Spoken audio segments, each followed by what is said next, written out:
أعوذ بالله من الشيطان الرجيم بسم الله الرحمن الرحيم.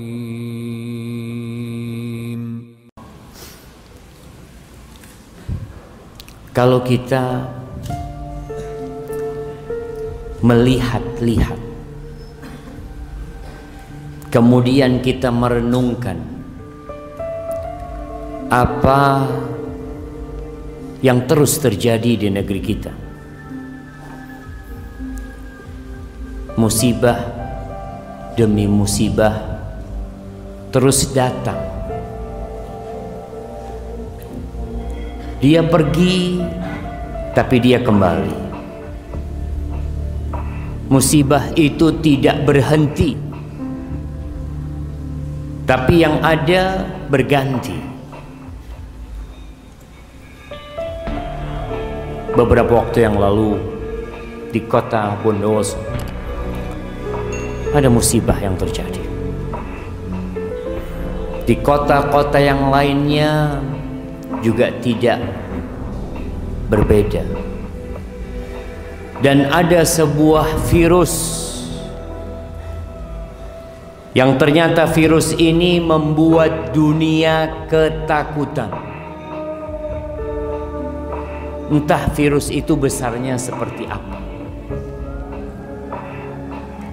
tapi ternyata WHO sendiri sudah mengumumkan kondisi darurat global untuk COVID-19 ini. Kita takut sehingga kita melihat banyak orang yang berusaha untuk mencegah agar dia tidak terinfeksi dengan virus ini. Kenapa mic-nya kayak gini sekarang? Masya Allah.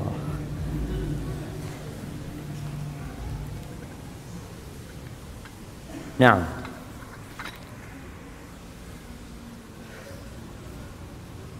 bismillah. Taib jamaah, kita takut terinfeksi.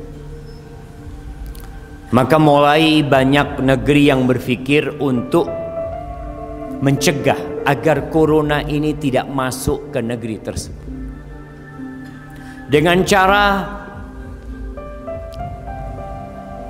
meng-cancel semua penerbangan, bahkan memberhentikan semua penerbangan dari dan ke tempat yang bermasalah. Ada juga orang-orang Indonesia yang harus dikarantina selama 14 hari karena takut virus itu mengenai banyak manusia yang ada di negeri ini. Dan kita selalu berpikir bahwasanya mencegah itu lebih baik daripada mengobati. Tapi pernahkah kita berpikir kenapa semua itu terjadi? Apakah penyebabnya karena ada orang-orang yang makan kelelawar? Atau karena sebab lain? Kita percaya enggak bahwa bumi ini ada penciptanya? Muslim percaya, dan kita senantiasa berikrar mengatakan alhamdulillahi rabbil alamin. Segala puji bagi Allah, Rabb, pemilik, pencipta, pengurus alam semesta itu.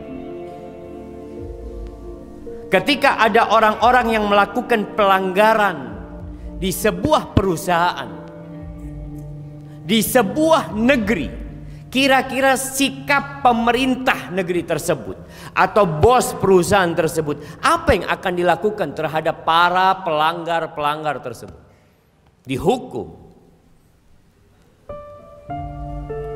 Apakah virus yang menimpa kita ini bukan hukuman? Apakah musibah yang menimpa kita ini bukan hukuman? Atau kita masih berpikir ya itu biasa, itu kondisi alam. Ahibati fillah, Rasulullah sallallahu alaihi wasallam bersabda di dalam hadis yang diriwayatkan oleh Ibnu Majah dan disahihkan oleh Syekh Albani rahimahullahu taala. Hadis ini dari sahabat Umar bin Al-Khattab Al-Faruq radhiyallahu taala anhu. Dia mengatakan Rasulullah sallallahu alaihi wasallam menghadap kepada kami orang-orang Muhajirin. Lalu beliau mengatakan, ya ma'syaral muhajirin, wahai sekalian kaum Muhajirin. Tadi kita mendengar imam membaca tentang fadilah orang-orang Muhajirin.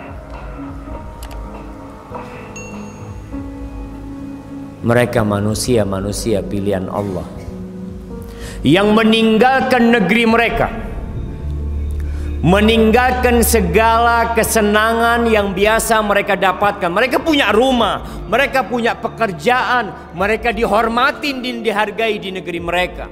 Tapi karena iman, mereka tinggalkan semua itu. Mereka hijrah ke kota Madinah. Ada apa kok dipanggil secara khusus orang-orang Muhajirin? Ada pesan yang ingin disampaikan kepada mereka. Rasulullah sallallahu alaihi wasallam mengatakan, khisalun khams idza tulitum bihin wa a'udzu billahi an tudrikuhun. Ada 5 perkara yang kalau kalian dikasih bala dengan 5 perkara tersebut, dan aku memohon perlindungan kepada Allah jangan sampai kalian hidup di masa itu. Nabi mendoakan orang-orang Muhajirin, dan sepertinya mereka orang-orang Muhajirin selamat dari bala yang akan menimpa yang disebutkan oleh Nabi alaihi salatu wassalam. Yang pertama, Rasulullah sallallahu alaihi wasallam mengatakan, lam tadhharil fahishatu fi qaumin qat hatta yu'linu biha illa fasha fihimut ta'un wal awja' allati lam takun madat fi aslafihim alladhina madaw. Tidaklah al-fahisha, perbuatan zina, perbuatan kekejian, dosa-dosa yang menjijikkan, homoseksual atau yang semisal. Tidaklah dosa ini nampak di satu kaum sehingga mereka mengumumkannya. Gak malu-malu lagi mereka mengumumkan hal itu, seakan-akan itu hal yang wajar, seakan-akan itu hal yang biasa. Kita melihat semakin menakutkan kondisi negeri kita. Kalau yang di luar, ya mungkin kita tidak terlalu mengetahui. Beberapa hari yang lalu, banyak anak-anak muda yang merayakan hari Valentine. Pada malam Valentine itu dikatakan kondom laris. Apa yang terjadi? Sekarang kita mendapatin orang-orang berzina dan mereka mendokumentasikan perzinaan mereka. Tidak cukup di sana, mereka publikasikan. Hatta yu'linu biha. Mereka umumkan kalau mereka berzina. Bahkan ana membaca tadi atau kemarin, ada seorang public figure, seorang artis yang mengatakan, udahlah urusan hubungan seksual sebelum menikah itu gak usah dibesar-besarin. Itu kan hak orang masing-masing. Subhanallah. Kita harus jaga negeri ini. Ada suami yang jual istrinya dan diumumkan sama dia. Lama-kelamaan jamaah ini akan jadi kebiasaan. Dan yang paling menakutkan, LGBT. Ana baru membaca tentang sebuah apa, kalau ada film yang dibikin kemudian ada penjelasannya itu apa, resensi apa namanya, sinopsis sebuah film yang belum dibikin, sedang dibikin. Film itu film yang sangat disukain oleh sebagian besar penduduk dunia. Film-film hero yang dikeluarkan oleh Marvel. Masya Allah, baru mulai kita sudah dapat pertanyaan ya.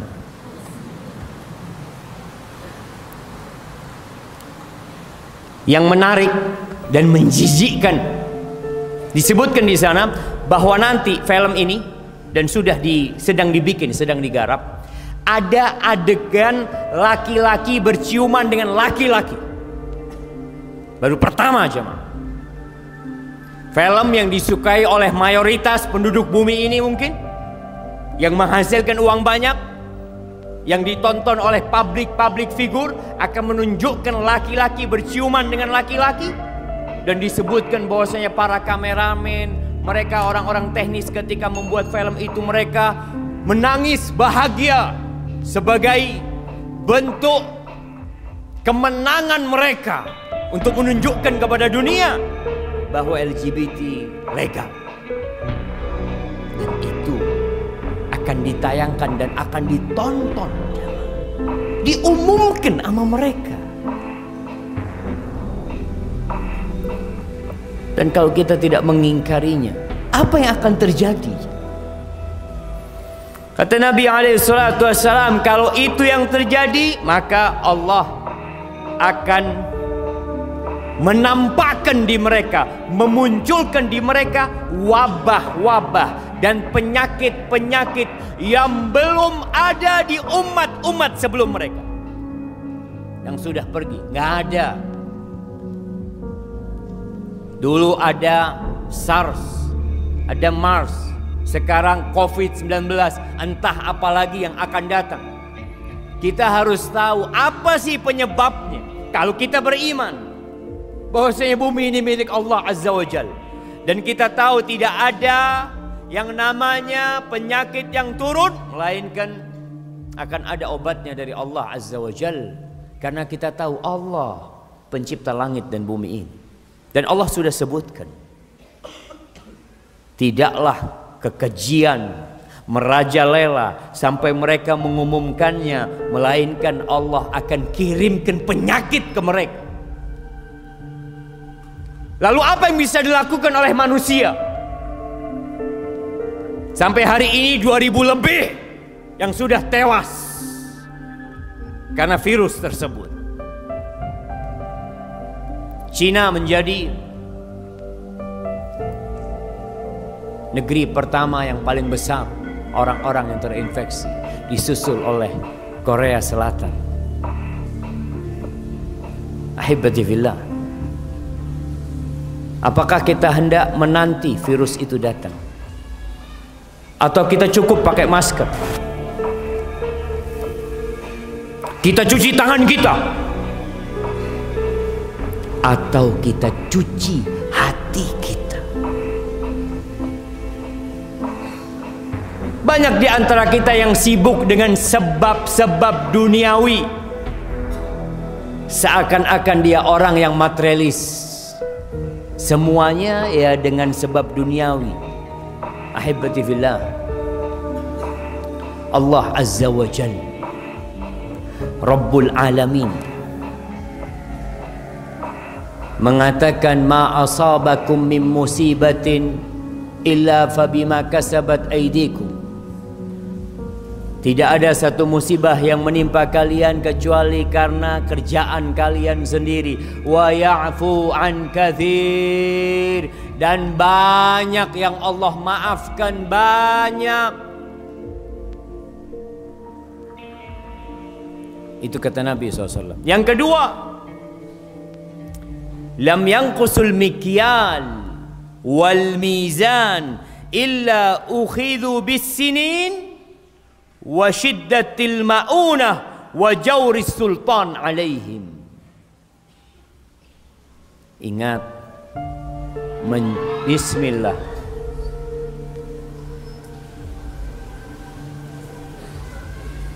Masya Allah jemaah.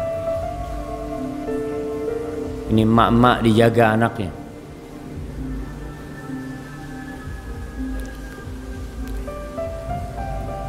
Di Madinah itu, kalau lagi musim ramai, orang tua yang bawa anak itu, anaknya dikasih tali jemaah. Anak sampai dulu mikir, ya Allah ya, kok sampai kayak gini orang tua itu, demi menyelamatkan anak. Jadi kasih sabuk atau kayak jas gitu, ada talinya. Anak mikir sampai kayak kambing atau apa yang ditarik nanti jauh. Anak berpikir seperti itu sampai suatu hari anak kehilangan anak-anak. Baru anak tahu ternyata tali itu penting. Allahu Akbar. Maka ibu-ibu tolong dijagain anaknya. Kata Nabi SAW, tidaklah suatu masyarakat yang mengurangi timbangan, mengurangi takaran, kecuali Allah akan kirimkan kepada mereka musim-musim paceklik, keringanan, wasyiddatil mauna, naiknya harga, wajauris sultan, dan zalimnya pemimpin. Kita sering mengatakan ketika dapat pemimpin yang zalim, oh pemimpinnya zalim, kaliannya yang zalim. Kenapa dapat pemimpin zalim? Yang pertama, ngurangin timbangan, ngurangin takaran. Subhanallah, kalau kita lihat sekarang ini jamaah, yang namanya ngurangin timbangan dan ngurangin takaran, ya bukan hanya dijual beli. Berapa banyak orang-orang yang dikatakan mereka dikasih proyek di desa-desa. Ini musim hujan nih, banyak jalan-jalan itu bolong. Bahkan ada jalan yang dikasih pohon pisang, dikasih kursi, dikasih kembang, dikasih macam-macam. Kenapa itu terjadi? Itu ngurangin takaran. Takaran semennya dikurangi, takaran batunya dikurangin, takaran aspalnya dikurangin. Siapa yang melakukan itu? Oh mereka, bukan mereka. Kita. Mereka ada di sekitar kita. Antum kalau belanja di pinggir-pinggir jalan buah, subhanallah, kadang-kala timbangannya 1 kilo sampai rumah cuma 9 on. Ketika antum komplain sama mereka, nggak biasa, memang timbangannya seperti ini. Dan itu banyak terjadi. Pasar-pasar, tempat yang paling dibenci sama Allah Azza wa Jalla. Orang jualan daging, mungkin ditambahin dagingnya, tapi ditambahin yang jelek. Diambilkan yang jelek, seakan-akan penjualnya itu baik, padahal yang dia tambahin daging yang buruk. Allah Azza wa Jalla mengatakan, wailul lil mutaffifin alladzina idza talu 'alan nasi yastawfun wa idza kaluhum aw wazanuhum yukhsirun. Tuh, kalau beli, Masya Allah, minta timbangannya yang pas atau lebih, minta imbuh. Apa imbuh itu ya, apa? Minta tambahan. Udah beli, ayo tambahin lah mas. Nambahin sama tangannya jalan, tambahin lah mas. Bismillah, jazakallah khair, syukron. Subhanallah, tuh orang penjualnya ngelihat, Allahu Akbar, berarti timbangannya harus dikurangin. Jadi dia kurangin timbangan karena orang ini minta tambahan nantinya. Dua, sama-sama nggak benar. Yang beli dan yang jual. Maka Allah akan berikan hukuman kepada mereka. Hukumannya, ya mereka bercocok tanam, mereka bertani, nggak ada hasilnya. Dikasih musim paceklik. Subhanallah. Ada orang yang dikasih musim paceklik senang. Allah kasih hujan, maka mereka akan menangis. Kita melihat berapa banyak sawah-sawah yang terendam air beratus-ratus hektar, dan yang mereka tanam adalah bawang, busuk semuanya. Apa penyebabnya? Udah jelas. Jadi kalau tidak ingin azab Allah itu turun, jaga diri kita. Berlakulah yang adil dalam kehidupan ini. Innallaha ya'muru bil adli wal ihsan. Allah memerintahkan agar kalian berlaku adil.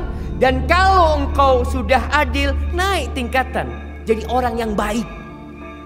Kalau kita bicara timbangan tadi, ada orang beli yang namanya adil seperti yang dia beli. 1 kilo kita kasih 1 kilo, adil kita. Tapi kita tambahin 50 gram, itu kebaikan dari kita. Itu Allah perintahkan.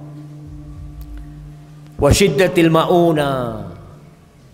Nih mahal, biaya mahal. Apa yang murah sekarang ini jemaah? Tapi murah apa mahal Bondoso? Murah, nggak ada yang beli. Tapi kalau kita lihat secara umum, ya tarif listrik mau naik, bensin mungkin sekarang sedang turun, mungkin barang-barang yang lainnya juga naik. Pajak-pajak mobil akan naik. Wajauris sultan, dan dihukum, dikasih pemimpin yang zalim. Allah mengatakan kadzalika nuwalli ba'dadh zalimina ba'dan bima kanu yaksibun. Begitulah kami jadikan pemimpin-pemimpin yang zalim itu untuk orang-orang yang zalim. Jadi ketika mendapatkan pemimpin yang zalim, lihat kitanya yang zalim. Perhatikan masalah itu. Kemudian yang ketiga, walam yamna'u zakata amwalihim illa muni'ul qatra minas sama walaulal bahaim lam yumtaru. Kata Nabi SAW, dan tidaklah mereka menghalangi dari membayarkan zakat mereka. Kalau kita lihat zakat ini, subhanallah, kenapa Allah wajibkan kita untuk membayar zakat? Apakah untuk membebani umat Islam? Untuk menyusahkan orang-orang kaya? La, sama sekali. Zakat itu membuat hartanya orang kaya tambah banyak. Subhanallah. Zakat, namanya aja zakat, dari zaka yazku, yang menandakan kesucian. Sesuatu yang menyucikan, sesuatu yang membersihkan dari kotoran-kotoran. Dan di antara maknanya juga tumbuh berkembang. Allah Azza wa Jalla mengatakan, khudh min amwalihim sadaqatan tutahhiruhum wa tuzakkihim biha. Ambil dari harta mereka itu. Ambil zakat dari harta mereka. Apa tujuannya? Tutahhiruhum, untuk membersihkan mereka. Kasihan nih, ada orang-orang kaya tapi miskin. Dengan diambil zakatnya, dia orang kaya jadi orang kaya. Gimana orang kaya yang miskin? Ada orang kaya tapi takut miskin. Hidupnya penuh dengan kekhawatiran dan kecemasan. Tapi kalau orang itu diambil zakatnya, hatinya jadi bersih. Jadi disucikan mereka. Ahibbatillah, kenapa banyak orang kaya nggak mau hidup sama orang miskin? Kenapa? Takut kumpul sama orang miskin. Iya.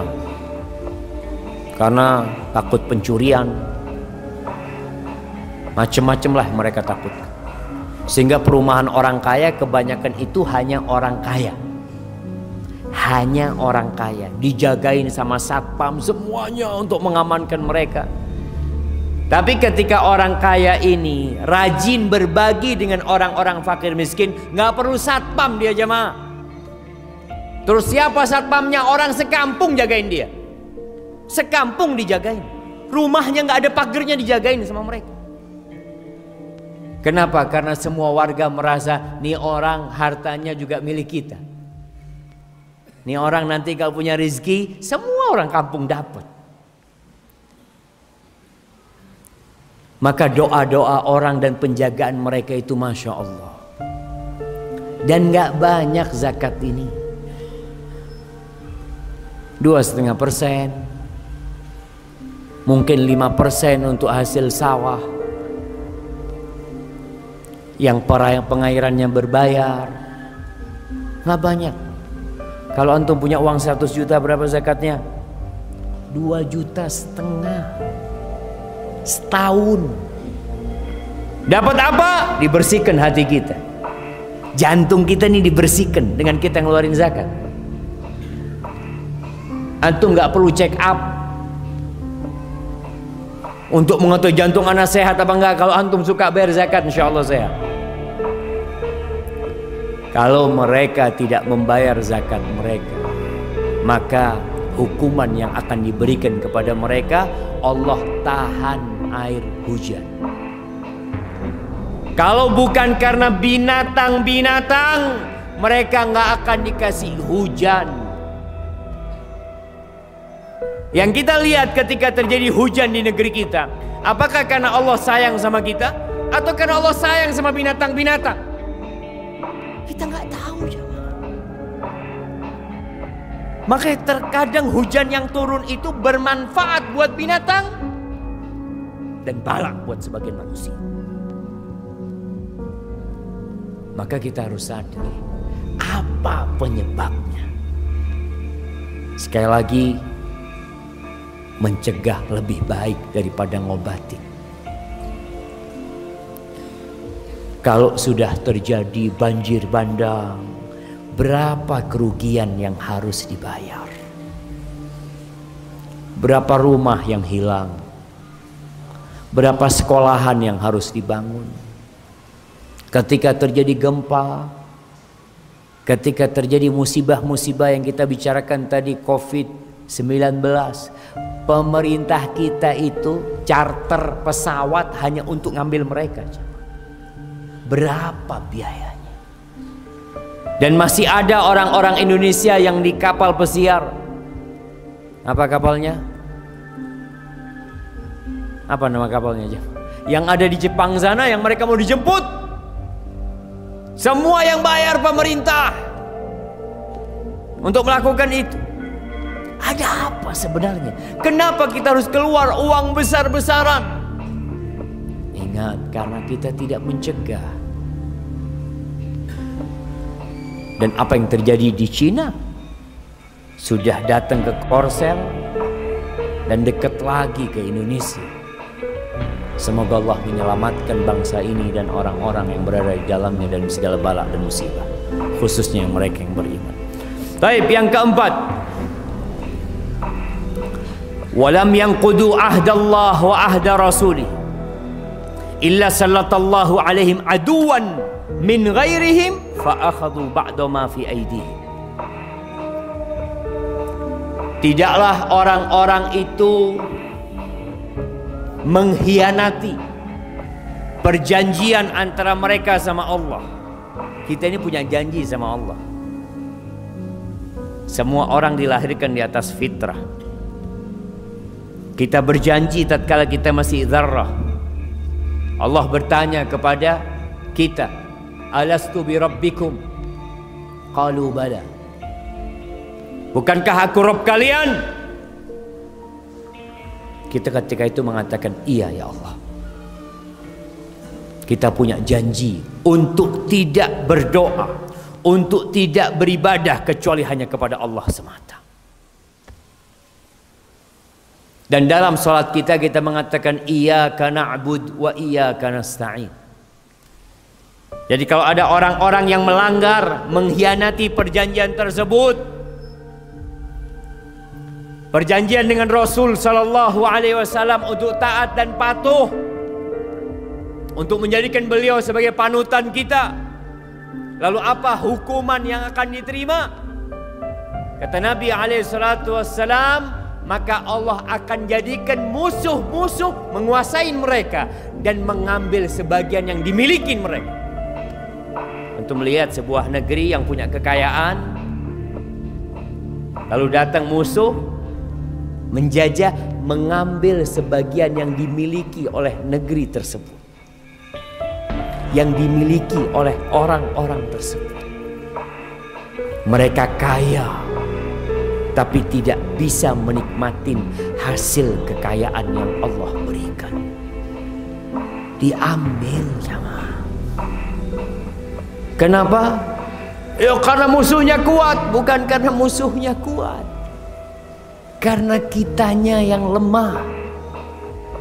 Musuhnya kuat, kita kuat, nggak berani. Maka ini hukuman. Kita mulai lihat nih, kita introspeksi diri kita jamaah. Apakah kita sudah menepati janji-janji kita untuk senantiasa taat dan patuh kepada Allah Azza wa Jalla? Kalau bicara Ustaz, kita manusia, kita pasti berbuat dosa. Naam, tapi ada janji, ketika kau berbuat dosa, datang jumpain Allah Azza wa Jalla. Kembali kepada Allah Azza wa Jalla. Allah mengatakan, ya ayyuhalladzina amanu tubu ilallahi taubatan nasuha. Kembali kepada Allah, tobat. Bahkan Allah cinta kepada hamba-hambanya yang kembali kepada Allah. Kullu bani Adam khata'. Ya, semua anak Adam melanggar, melakukan kesalahan. Tapi jangan hadisnya dipotong di sini. Sebagian kita kalau ditegur ketika berbuat dosa, apa kata dia? Ya Ustaz, kullu bani Adam khata'. Ustaz juga punya dosa, bukan cuma anak. Masya Allah. Jangan diputus. Lanjutkan hadisnya.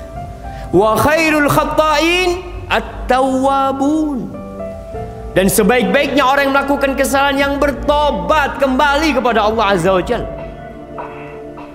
Ada sebuah azhar yang mengatakan, ma nazala al-bala illa bi dhanbin wa ma rufi'a illa bi taubah. Tidak ada bala yang turun melainkan karena dosa, dan tidak diangkat kecuali karena tobat.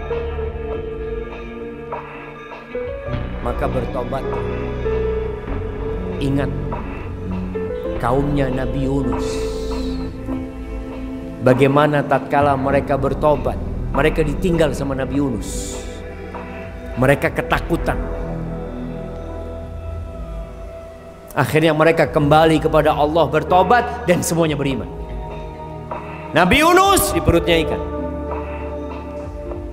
Allah pun menegur Nabi Yunus. Bagaimana Nabi Yunus bisa ditelan ikan, dan bagaimana Nabi Yunus selamat, tidak mati, dan keluar hidup. Beliau kembali kepada Allah. Tatkala beliau mengatakan, la ilaha illa anta subhanaka inni kuntu minadh zalimin. Nggak usah cari kambing hitam, nggak usah menyalahkan orang. Nabi Yunus mengatakan, inni kuntu minadh zalimin. Aku benar-benar orang yang telah melakukan kezaliman, termasuk orang-orang yang zalim. Minta ampun. Jamaah, kadangkala yang terjadi harta kita yang berkurang. Kenapa Ustaz ya? Anak kok bangkrut? Uang anak hilang, motor anak hilang. Kalau uang di rumah hilang tanpa sebab, mungkin ada tuyul Ustaz. Mungkin ada jin ya. Tapi kita harus berpikir, ma asabaka min hasanatin fa min Allah.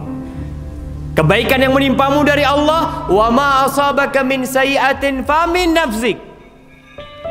Kalau engkau kena musibah, kena bala, itu dari dirimu sendiri. Nabi SAW sudah menyebutkan hal ini. Kalau antum membaca bagaimana kaum salibis bisa menguasai Palestina. Kok bisa, Ustaz ya? Palestina yang diterima kunci-kuncinya oleh Umar bin Khattab, kemudian tahun 400-an Hijriah dikuasain oleh orang-orang salibis. Selama 200 tahun kira-kira. Antum baca sejarah bagaimana kondisi umat Islam pada waktu itu. Na'udzubillah min dzalik. Antum lihat bagaimana kondisi saudara-saudara kita yang dahulu ada di Andalusia, di Spanyol dan Portugal. Kenapa kok bisa hilang Islam dari tempat itu? Nabi sudah menyebutkan. Dulu sebongkah negeri itu, negeri Islam, bahasanya bahasa Arab. Suara adzan dikumandangkan di mana-mana. Madrasahnya madrasah Arabiyah Islamiyah. Ulama-ulamanya bahasa Arab. Kenapa kemudian negeri itu hilang? Ketika kita membaca sejarah perkembangan Islam, akan ada coretan-coretan. Negeri ini hilang, negeri ini hilang, negeri ini hilang. Hilang dan hilang. Apa penyebabnya? Karena kita berkhianat dengan perjanjian kita sama Allah Azza wa Jalla. Secara bangsa dan secara pribadi kita harus mengevaluasi diri kita. Kemudian yang kelima, kata Nabi alaihi salatu wassalam, wa ma lam tahkum a'immatuhum bi kitabillah wa yatakhayyaru mimma anzalallah illa ja'alallahu ba'sahum bainahum. Tidaklah pemimpin-pemimpin, penguasa-penguasa mereka meninggalkan berhukum dengan kitabullah, dengan Al-Quranul Karim, dan mereka juga tidak mau memilih yang terbaik dari Al-Quranul Karim. Mereka lebih mengandalkan hasil pemikiran mereka. Mereka beranggapan bahwasanya musyawarah mereka lebih baik daripada apa yang Allah turunkan dalam Al-Quranul Karim. Mereka tinggalkan tuh Al-Quranul Karim. Apa yang akan terjadi? Illa ja'alallahu ba'sahum bainahum. Allah akan jadikan mereka ribut di antara mereka sendiri. Antum pernah melihat ada dua orang ini mau berangkat ke Jember. Ribut dua orang ini. Satu mau nyetir, yang satu ngomong ana mau nyetir. Ana yang mau nyetir. Enggak, ana nyetir, itu duduk. Ana yang nyetir, ribut. Orang-orang sudah sampai Jember ini masih ribut. Terus apa solusi dari keributan? Allah mengatakan, fa in tanaza'tum fi syai' farudduhu ila Allah wa rasulih. Kalau kalian ribut, kembalikan kepada Allah dan Rasulnya. Selesai urusannya. Tapi kalau tidak dikembalikan kepada Allah dan Rasulnya, kalian akan terus ribut, dan itu akan menjadikan roda yang seharusnya mengantarkan kepada kemajuan, roda itu berputar tapi di tempat. Ahibati billah, berkaitan dengan yang pertama tentang zina, LGBT, homoseksual dan semisalnya, jemaah, kita benar-benar ya kita baca berita lah. Ada orang-orang terlaknat, laki-laki yang menyerupai wanita, wanita yang menyerupai laki-laki, ada laki-laki yang ganti jadi perempuan. Yang ribut kemarin, nama aslinya Muhammad Fattah, tahu-tahu jadi Jadi siapa jemaah? Ana izin minum dulu.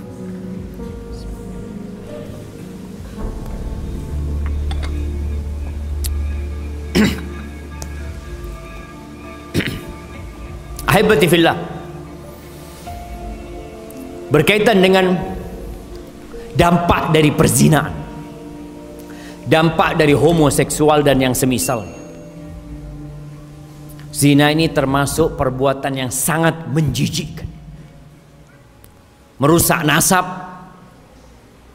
merusak hubungan kekeluargaan, mendatangkan penyakit, memutuskan silaturahim,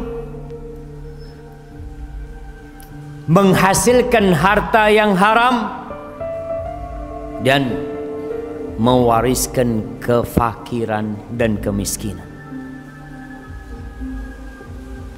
Orang yang berzina hatinya akan dipenuhi dengan noda, akan gelap hatinya. Dan dampak perzinaan itu akan membuat orang tua ini tidak lagi cemburu. Mungkin anaknya juga akan berzina. Ini ada cerita satu orang di Pekalongan atau di Bandung, lupa. Dia menikah, berzina. Ibunya tidak meridhai pernikahannya. Ya, tapi gimana? Perempuan itu sudah hamil dari perzinahan. Selesai nih. Dia punya anak besar. Dan anaknya juga berzina dan hamil karena zina. Kalau kita tidak menjaga Allah, maka Allah tidak akan menjaga kita. Allah nggak akan jagain keluarga kita. Ahibati fillah, kalau bicara azab orang yang berzina di dunia ini, kita semua tahu. Kalau belum pernah menikah, didera, dipecut sebanyak 100 kali. Disaksikan orang-orang. Kalau dia sudah pernah menikah, maka dirajam sampai mati. Kemudian di akhirat mereka akan dimasukkan ke dalam tungku, di alam barzakh saja. Nabi SAW mengatakan, innahu atani lailah atiyan. Tadi malam datang 2 orang kepadaku. Ini sudah azan jemaah? Belum? Udah? Ya Allah, azan dulu.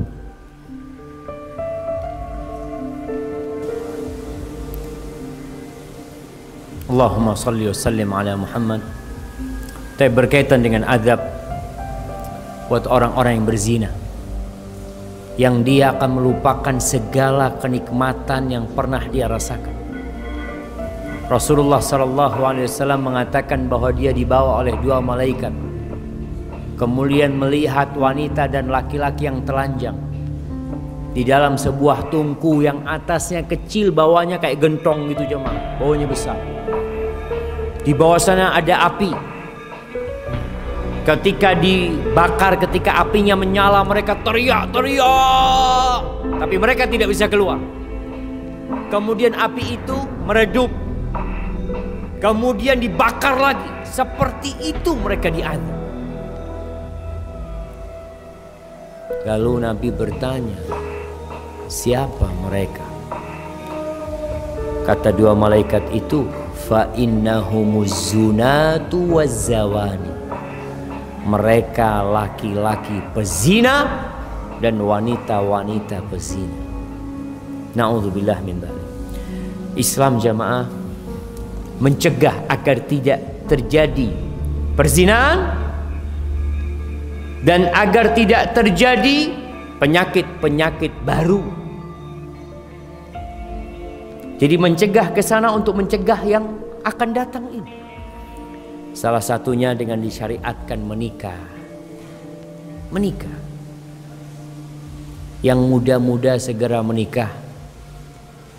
Yang masih menduda segera menikah. Nabi SAW yang menyuruh hal itu. Laki-laki dan perempuan. Orang tua yang punya anak perempuan segera nikahkan anaknya. Karena sekarang banyak ya pemuda-pemudi atau pemudi-pemudi remaja-remaja yang naudzubillah yang sudah tidak gadis lagi. Dan mulai ada usaha supaya tidak mempermasalahkan kegadisan seseorang. Usaha itu sangat dahsyat sekali. Jadi jangan tanya dia masih gadis atau tidak. Kenapa? Karena lebih dari separuh yang sudah tidak gadis. Kemudian Islam memerintahkan jilbab dan hijab. Bukan untuk mengekang para wanita, bukan. Sayang sama para wanita. Melarang wanita untuk safar sendirian. Melarang wanita untuk berduaan dengan laki-laki yang bukan mahramnya. Menyuruh lelaki dan wanita untuk menundukkan pandangannya. Melarang bercampur baur laki-laki sama perempuan. Masuk ke tempat-tempat perempuan dilarang. Apa tujuannya? Mencegah dari perbuatan zina. Jadi kalau bicara bagaimana Islam, kalau kita bicara tadi corona ini jamaah, COVID-19, bagaimana orang supaya terhindar? Mereka melakukan tindakan-tindakan supaya memang tidak terkena. Karena tahu penyakit itu ada. Dan kita tahu kalau cuma COVID-19 akhirnya mati, selesai. Semua orang bakal mati. Gak kena COVID, kena jantung. Gak kena lainnya, ada orang yang mati tidur gak pernah bangkit kembali. Itu selesai jemaah. Tapi yang kita takutkan, kalau kita mati dalam kondisi berbuat dosa, neraka tempat kita. Apa kita gak takut teman neraka? Na'udzubillahi minan nar. Semoga kita bisa menjaga dan Allah menjaga kita semua.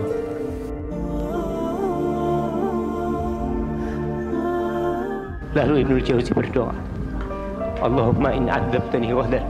Ya Allah, kalau kau besok mengazab aku, jangan kau kasih tahu orang-orang itu. Li'alla yuqal, agar supaya tidak tersebar pembicaraan azaba man da'a ilaih, azaba man dalla ilaih, supaya orang-orang enggak